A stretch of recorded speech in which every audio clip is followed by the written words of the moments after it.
Welcome to another horror movie review. I hope you enjoyed and find the information helpful. Today's selection is entitled The Pact. Are you sure you know the layout of your house? You could have an extra room somewhere and not even know it. Deadly things could be in it. Or below it. Mummy, who's that behind you? Spoken by a creepy little girl and a creepy little voice. The kicker, the mummy, was home alone. A mother dies and it brings her children to their old house. The older sister goes missing, and the friend-turned aunt.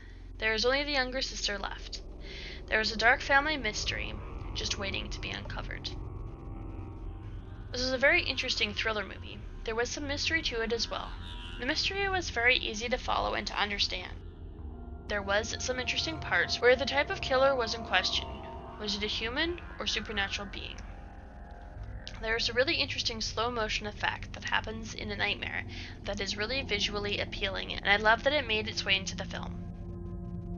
I was left with a question: what happened to Liz? I have to assume that she was killed by the killer as well.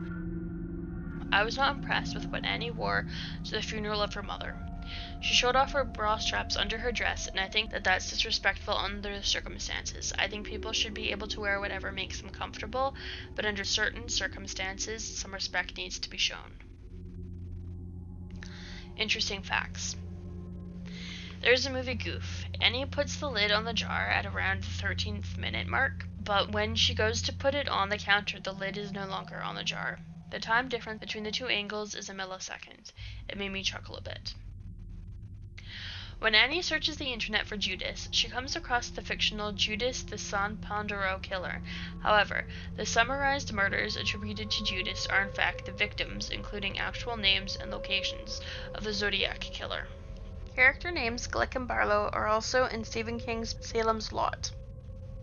The motorcycle Annie rides on is a 1970 Honda CB350. The camera that the officer, played by Casper Van Den, is using to examine the house is a Conan Model 7D, a crumple frame DSLR popular with sports and bird photographers. Annie's full name is Annie Barlow. Anachronisms. When Annie goes in the church and sees pictures of her mother, on the wall there's a picture that says it was in 1989, but the kid in the black shirt is wearing a DC Shoes hat. That company wasn't founded until 1993. Continuity. When Annie is using the Ouija board, her nails go from unpolished to polished and back again. The motorcycle used by Annie in the beginning is a Kawasaki, but later on it's a Honda. When Annie is using the Ouija board, she takes the cross off her neck and removes the chain before putting the cross on the floor. When she asks the first question, the cross is attached to the chain again. When Annie puts her bag on the back of the bike, a bungee ties itself to the bike. When she takes it off the bike, the bungee has disappeared. While Annie is in the house with Stevie and Giles, his backpack jumps on and off between shots. Annie's bandage near her shoulder towards the end of the film switches from left to right and back again.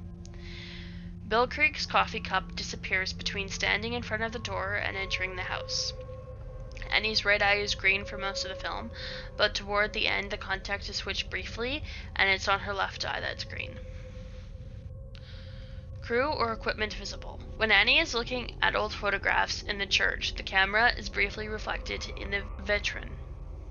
As the sister walks into the living room, the camera shadow is seen. Factual errors. When Annie is on the internet scrolling down a page of known serial killers, one of the serial killers is listed as Bruce Oliver. However, the picture above the name is actually the serial killer, Dennis Rader, the BTK killer. Revealing mistakes. When Annie drops the magazine to the pistol she finds, you can see that it is an airsoft magazine. This movie was followed by The Pact 2 in 2014. Remake of The Pact 2011, a short film. References. The Possession of Joel Delancey, 1972. Director said the hanging severed head was inspired by this film. Halloween, 1978. Girl hides in closet from killer and uses hanger for protection. Horror Nerd. Runtime, 1 hour, 29 minutes, or 89 minutes. Color, this movie is in color. Aspect ratio, 1.85 to 1. Camera, Arri Alexa. Negative format, SxS Pro. Digital intermediate, 2K. Cinematography, master format. Process, ProRes 444 1080/24p, source format. Release date,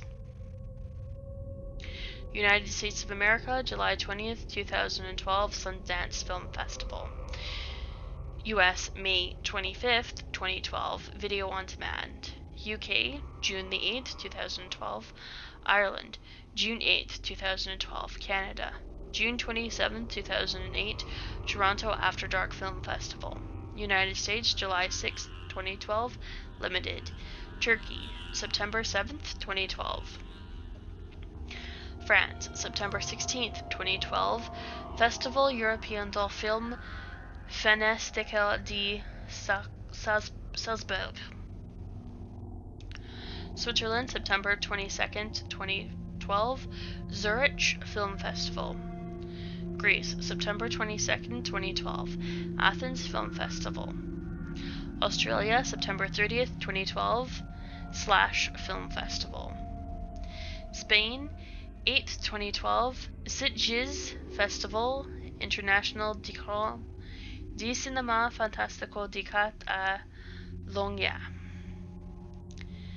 Germany, November 6th, 2012, DVD premiere. France, July 31st, 2013, Glandamer Fantasy Film Festival. Sweden, February 6th, 2013, DVD premiere. Netherlands, March 5th, 2013, Blu-ray and DVD premiere. Denmark, April 11th, 2013, CPH Pix. Poland, April 15th, 2013, Off Press Camera. Spain, July 23rd, 2013, DVD premiere. Etiquette, August 23rd, 2013. Hungary, August 23rd, 2013, TV premiere. Peru, September 5th, 2013. Mexico, October 25th, 2013. Ecuador, November 14th, 2013. Colombia, November 22nd, 2013. Argentina, June 12th, 2014. Booze, 6. It did a great job of keeping my attention. The story was simple yet interesting. Scary for a thriller, I'm going to give this a 8 out of 10. The mood was nicely set up, the atmosphere was right, there were some great bouts of foreshadowing. Script, 80%. Interesting, easy to follow, however it might have given the audience the impression that playing with Ouija boards is a good thing, which I am very much against. The twist of the movie was very interesting even though it came out of left field and surprised me. It was a good surprise and tied the beginning of the movie to the end. Soundtrack, 80%. It fit the mood, set the atmosphere, the vocals were clear. The soundtrack was nicely done. Cinematography, 90%. A very good job, nice angles, well thought camera work, some interesting paranormal tricks that made that side of the movie a little more pronounced, which was nice. The nightmare sequences were lovely. The light flickering is an interesting teaser for the antagonist. If you liked this video, hit the like button and share it with another like-minded horror fiend just like you. If you want to know when more videos are coming, simply subscribe to the channel. If you have any of your own horror movie suggestions you think I should review, write them in the comments below. I know you can pick any YouTuber to watch, so I just want to thank you for picking one of my videos. Hope it didn't scare you to death.